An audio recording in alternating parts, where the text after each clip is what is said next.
We've watched the film. We know what didn't work. Some things did work. Let's break it all down. You are Locked On Bengals, your daily Cincinnati Bengals podcast. Part of the Locked On Podcast Network, your team every day.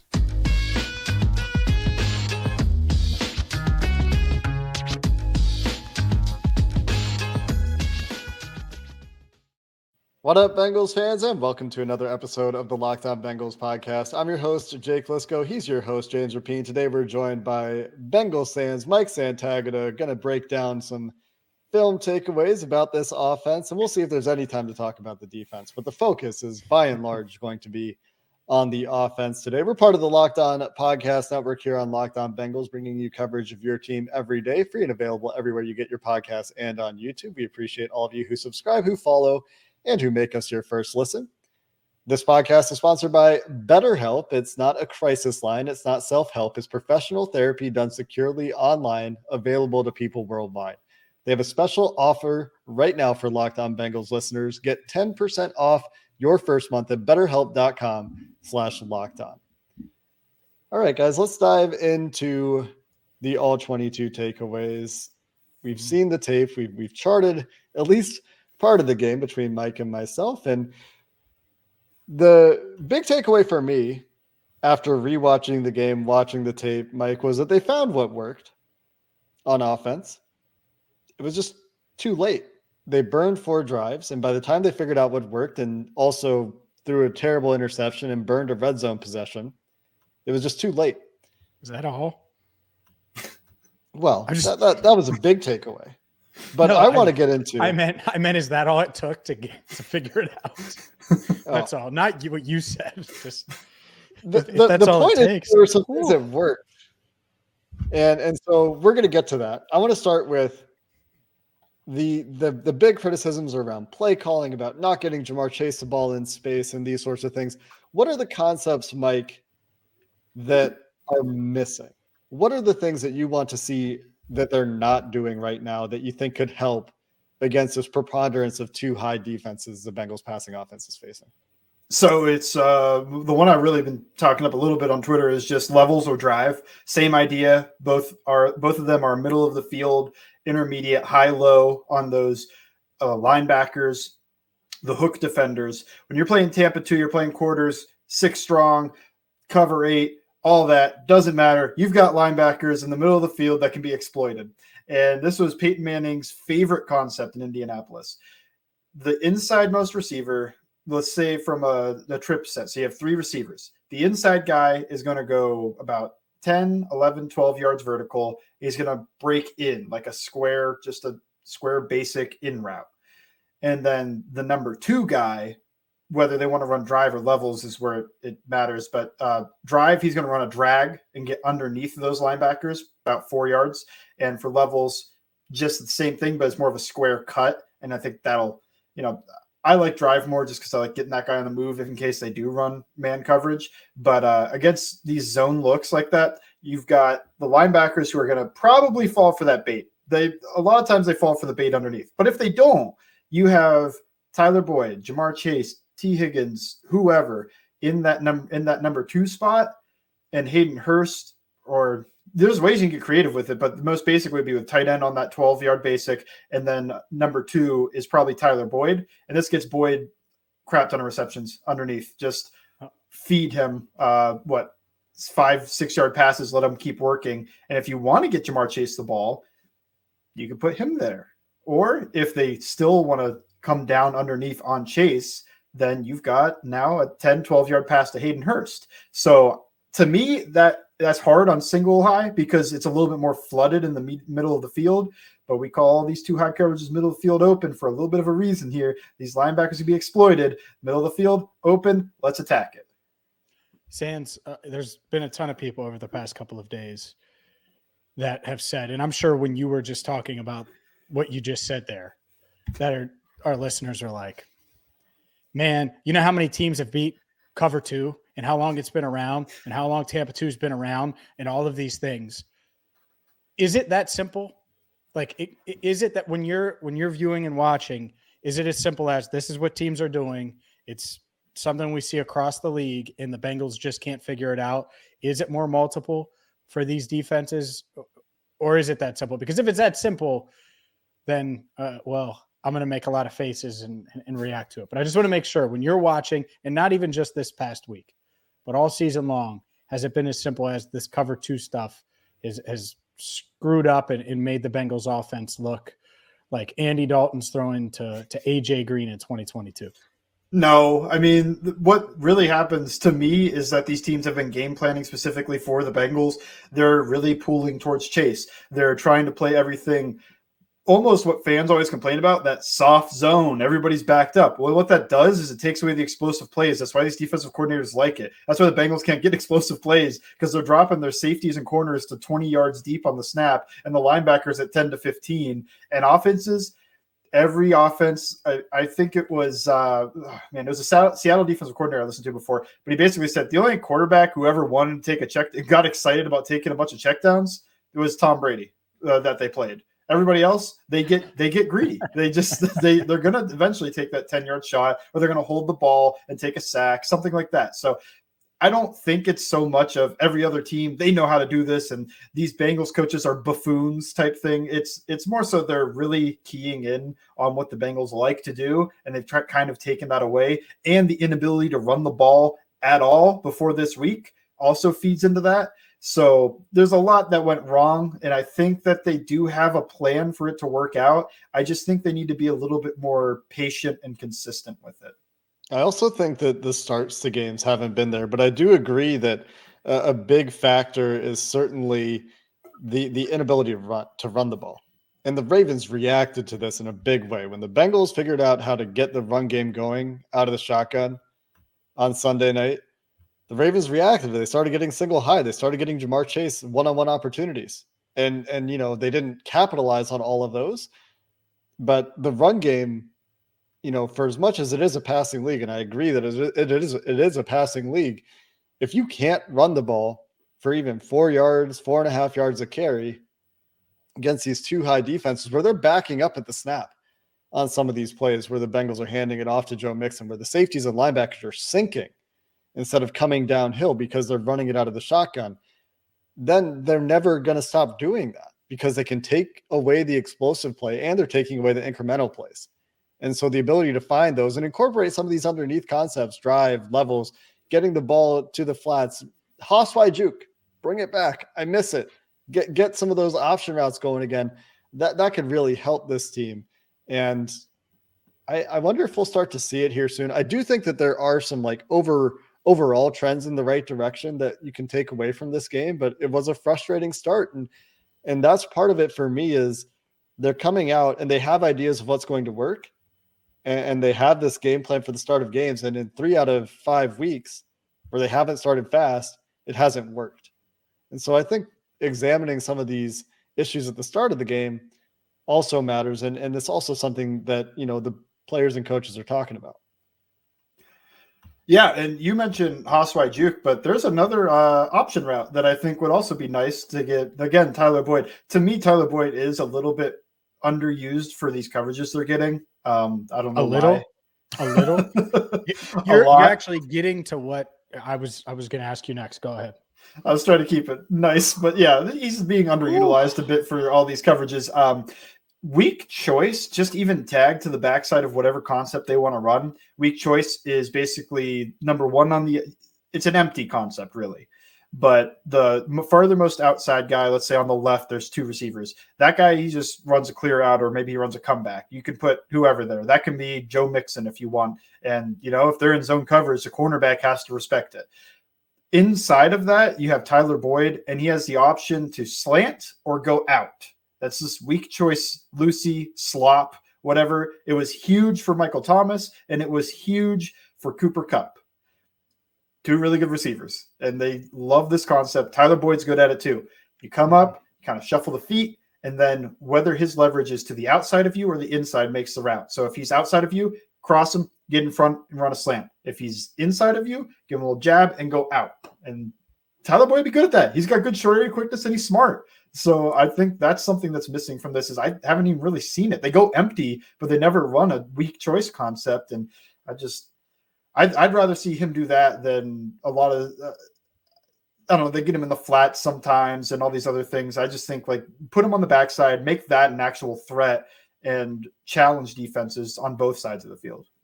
Sands, I want to ask you about Joe Burrow, so we'll do that next. Now a word from our sponsor, BetterHelp. It can be tough to train your brain to stay in problem-solving mode. When faced with a challenge in life, it can be tough. You focus on the problems and not necessarily the solutions. Well, a therapist can help you become a better problem solver, making it easier to accomplish your goals, no matter how big, no matter how small. If you're thinking of going to therapy, giving therapy a try, well, BetterHelp, it's a great option. Convenient, accessible, affordable, and it's entirely online. So you want to talk about the convenience? You can do it from the comfort of your own home. Get matched with a therapist after filling out a brief survey. And if for some reason it's not a match, you can switch therapists at any time with BetterHelp. When you want to be a better problem solver, therapy can get you there. Visit betterhelp.com/lockedonnfl today to get 10% off your first month. That's betterhelp.com/lockedonnfl. All right, I guess Jake wants me to ask you about Joe Burrow. I thought he was going to go, but I will go anyways. That's awesome, Jake. Thank you so much for letting me go here. Joe Burrow, what the heck's going on with them, Sands? 5 games. He's not coming off of the knee. I can't blame the appendix anymore. It's October, not July. He looks like Joe Burrow from a physical standpoint. He's got the swag like Joe Burrow pregame, and yet when we watch Joe Burrow in game, he's not seeing Patrick Queen and throwing it directly to his former LSU teammate, which I know Patrick is going to let him know about for the honestly, even in the offseason, regardless of what happens in that second game against Baltimore. What are you seeing when you watch Joe Burrow right now? Honestly, it's weird because the thing that's the most odd to me about his game right now is he's not supremely accurate. And that's just something he's always been, is just a very accurate passer of the football. He puts the ball with great placement wherever he wants. And so far this season, there's been at least like one whoa type miss each game. Against the Dolphins, there was a couple, and that might have been his best game. He missed chase deep. He missed another one overthrew it. So that's to me the thing that's missing. And I can't really break down why. I'm not a quarterback mechanic expert. I think there's a ton that goes into that. I've watched like 5 Chad Pennington videos, and that's about it. He does quarterback work. I was like, yeah, I guess I'll learn a tiny bit, but I'm like, I don't feel comfortable saying, well, his base and whatever here and his shoulder turn. But when I watch them, they all say he has good mechanics. And then when like quarterback experts. And then when I'm watching him, I don't see anything really wrong. And then it's just once in a while, it's just that pass isn't perfect or the pass isn't exactly where it should be. And there was one play, and this is the first time in forever, Joe Burrow and Jamar Chase's mind meld didn't work, where Chase was like, I want to go deep, and Burrow threw it back shoulder, and that ball just flew out of bounds. And man, I think Burrow was right, by the way. I think so too. Chase was right. I disagree. I think Chase had Marcus Peters stacked, and that's a touchdown if it goes to the end zone. Chase admitted afterwards he thought he was wrong too. So it's interesting. I thought they're about even. Now Jamar Chase is probably faster than Marcus Peters, so I could see the validity in trying to go over the top for the touchdown.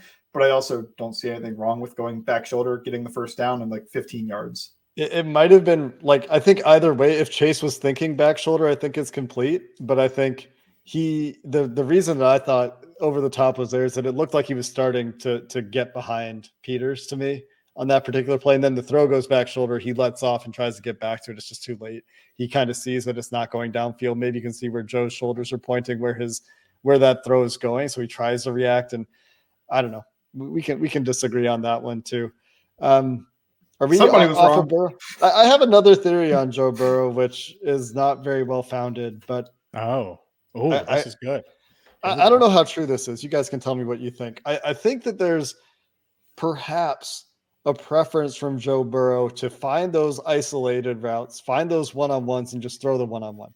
And if he sees that there is a one-on-one, so what I'm thinking of is like the back shoulder to Hayden Hurst.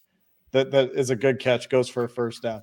There's a whole concept going on the other side of the field.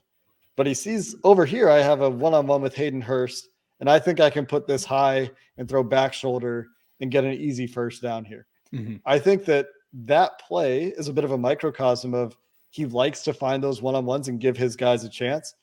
maybe a little bit more than he likes letting the concept play out and taking what may or may not come open off of the scheme, which kind of could go hand in hand with this idea that the Bengals aren't scheming stuff open. What do you guys think? I think he likes to give all of his receivers shots to win in those situations, and maybe a little bit too much. But when you have such a talented receiver group, I understand. And look, I'm a big proponent of isolation, especially with this unit. Yeah. I'm not saying it's a bad thing, to be clear. Yeah. I'm just saying it maybe is a preference. It could be, but man, I haven't really focused on that. I guess I could try to look more in depth about it. But when I remember LSU, it seemed like everybody was raving about whatever concept they were running, and it would be something that Burrow's reading out. But I don't know, because I do think you're right that whenever he sees those one-on-ones, he's taking it.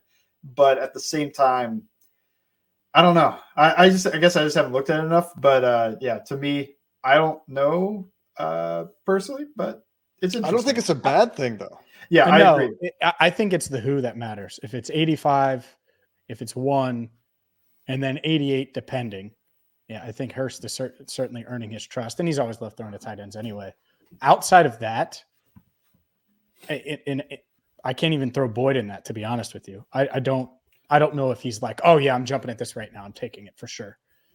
So I think the who is the part that matters. Yeah, if Chase is one-on-one, it could be one-on-one, him versus, I already made a release. Jalen Ramsey. This week. I won't say Jalen Ramsey. Deion Sanders in his prime, and he's going to laugh and throw it to Jamar. He just believes in him that much. I think he's got that same wavelength and trust in T, and Hurst is certainly getting there. Yeah, I think that is all fair. And you know what? He's pretty good at finding those isolated routes when it's a mismatch too. Like you talk about not taking TB. There's a play against the Jets where they get TB isolated on Mosley on an outbreaker, and Mosley's playing inside leverage. Like he finds that, and he's like, okay, yeah, if this safety goes where I think he's going to go, I'm staying on TB the whole way here, and that's free yards. And so, if you can get TB isolated in the slot on a linebacker or whatever it is, or even on a safety, you get him on those choice routes, then you can start throwing those, and that's a way to do it there too. So, isolation is not in a vacuum bad. And I think it's actually kind of ironic because people are like, all they do is they throw isolation, they're static, and they try to get these one-on-ones down the sideline. And you look at the interception he threw to Jamar Chase, and to me, this is everything that people want the Bengals offense to do. They have jet motion with Jamar Chase on this play. They go play action from under center on this play. And Joe Burrow turns around and throws it right at Patrick Queen. And so maybe there's a play design issue here. Patrick Queen is roboting out, which means he's coming up on the play action. And then instead of backpedaling out of the play, he's turning and running. He's rolling and dropping back out into coverage. And as part of doing that, when he turns his shoulders away from the line of scrimmage, turns away from the quarterback on the play to get back to his spot in quarters, he sees Jamar Chase, who is jet motioned across the formation from right to left, runs a dig, coming back toward the way he came from, and Burrow never sees it, and it lets Patrick Queen say, I'm going to ignore the flat. I'm just going to cover Jamar Chase. And if it goes to the flat, I'll try to get down there and make the tackle.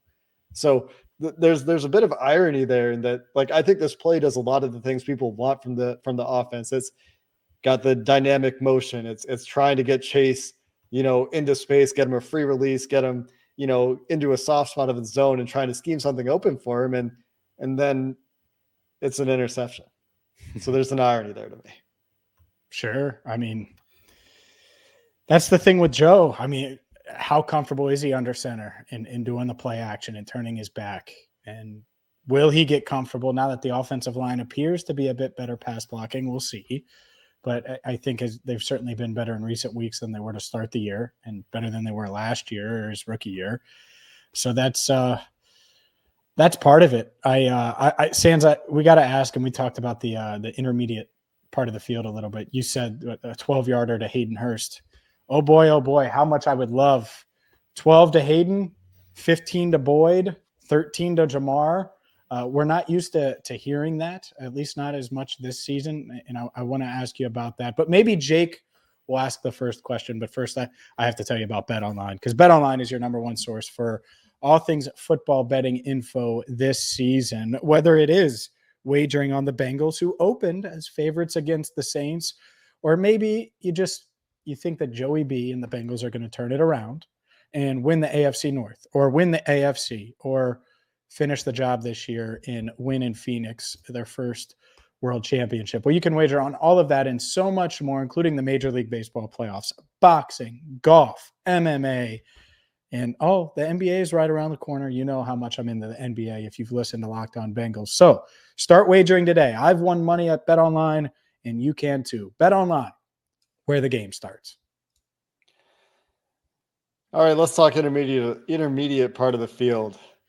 This is a place where Joe Burrow was excellent at LSU, was excellent his rookie year, was excellent his second year in the NFL, and this year leaving something to be desired. Many of his interceptions coming to this part of the field in the 10 to 19 yard downfield part of the field.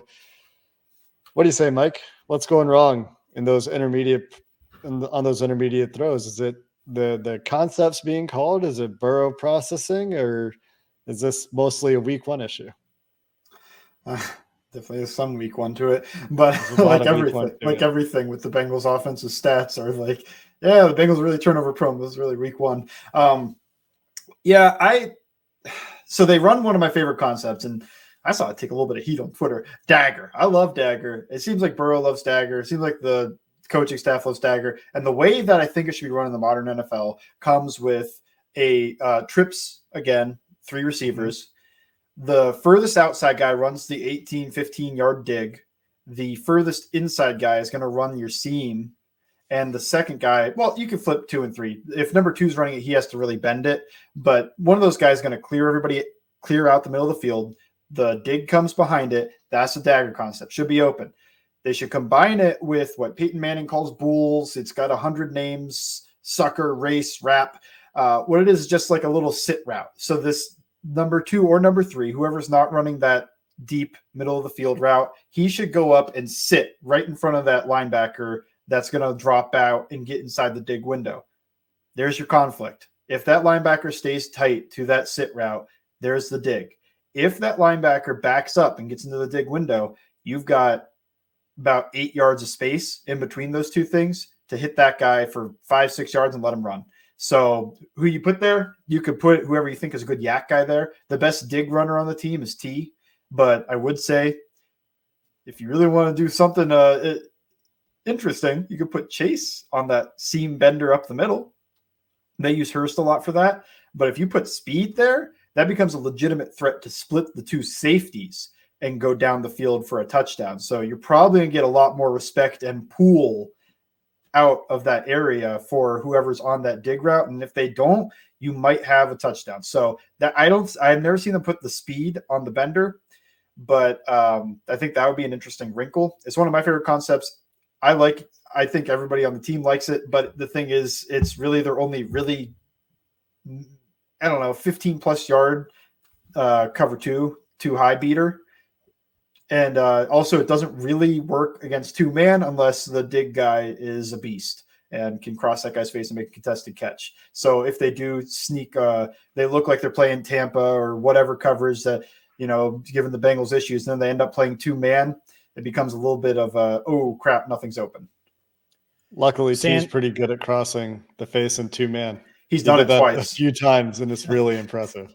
Sands' weekly film segment is the only place right here on Locked On Bengals where you could say speed bender and, people would think about football. Anyways, sorry, I had to get that in there because it's true. Something Joe Burrow said on Sunday certainly stuck with Jake, and I've thought about it probably way too often since Sunday night when he said this. He said, well, if they're playing that way, we can't go deep. And essentially, and I'm paraphrasing it, but that's what he said. Fair, foul, because you literally just said, oh, well, we could get Chase running up the seam and maybe potentially splitting 2 safeties. And I thought about that, and I'm like, well, I would take Chase to outrun any safety in the league. And suddenly I'm like, oh, I like the idea of that. So do you buy that, or is that Burrow just being down after the game and frustrated and just misspeaking? What do you think? Sometimes I think it's true. Like the play that Jake talked about where Patrick Queen's going to roll back and get underneath the dig route of the play I just talked about that I don't think they ran correctly because they didn't have somebody sit down in front of him. So Queen didn't have anybody to threaten him. So then it doesn't become a high-low. It becomes a play action, sucks him, and we throw it over the top. I don't love that. Teams are not respecting the run from this team, and until they do, who cares? But the way on that play that the Ravens played was, I think both safeties immediately are backpedaling when they see the run actions, under center run action. But they start backpedaling. No, it was gun. Whatever it was. I don't know. No, it's under center because we talked about he doesn't process under center as well as he does from the gun. Oh, so yeah, my bad. Yeah. My bad. So I'm thinking of a different play. Anyway, Man, under center. Maybe Jake's under center right now with his processing skills. He's on the speed bender. Anyway. Oh, no. What did I do? What did I do? Under center play action.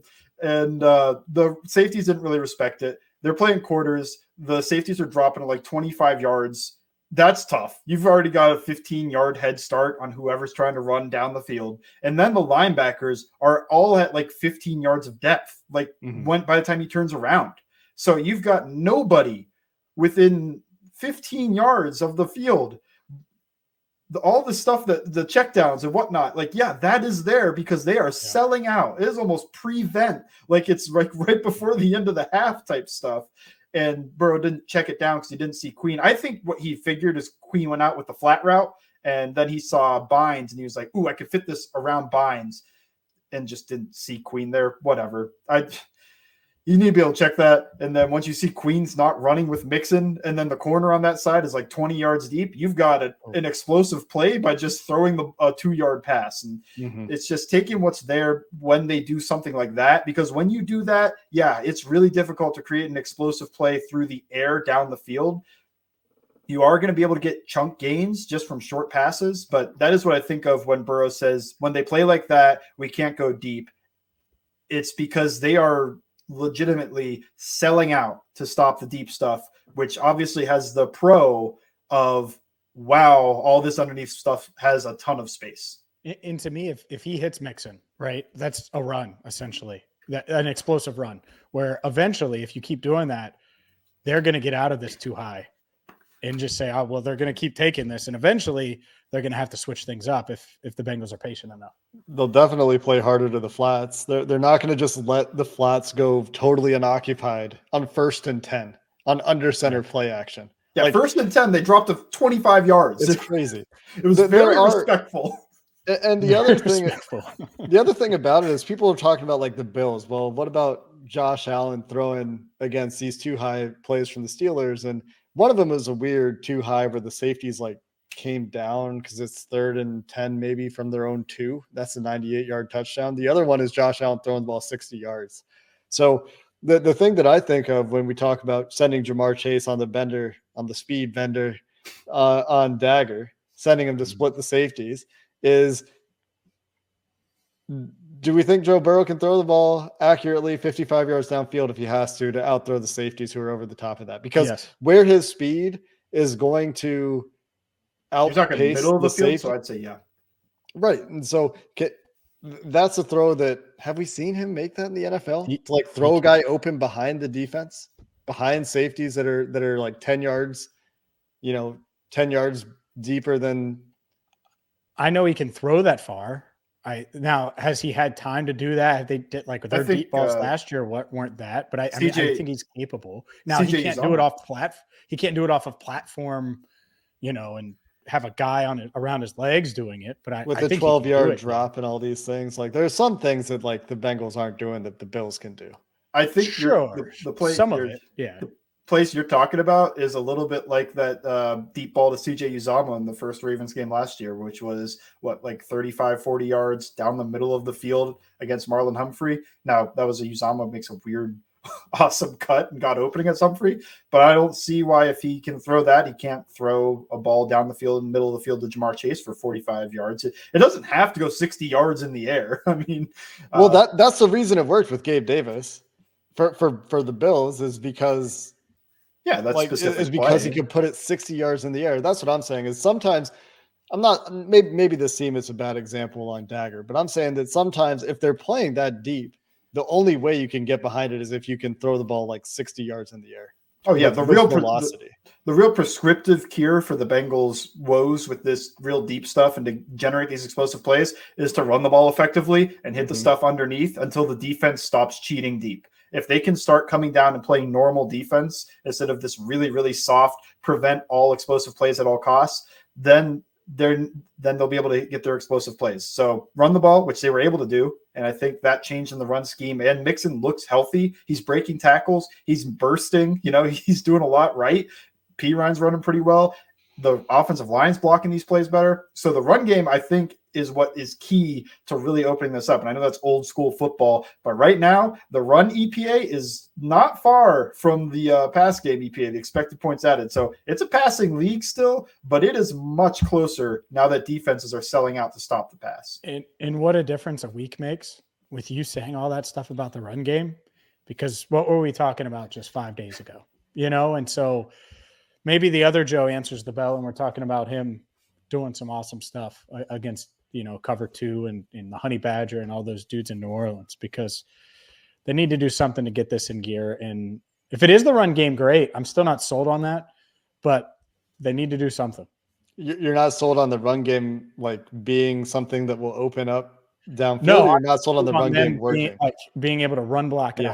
I'm more confident in them as pass blockers than run blockers still. Either way, just hit the underneath stuff then. And whatever it is to just get for sure. Stop cheating. That's what I'm surprised about. Burrow was great at that as a rookie. Great. Like he was forced to do that because no one was getting open deep downfield. T just wasn't ready for it yet. Boyd was okay underneath, and AJ Green just was not on the same page and getting separation at all. Mm-hmm. It's something he can do. We know he can do it. He's even done it this year. Has to stay patient with it and continue to give those guys chances. And there are also some things the Bengals can do early in games with some of these other cover 2 beaters. If you're expecting to see it, have that built in.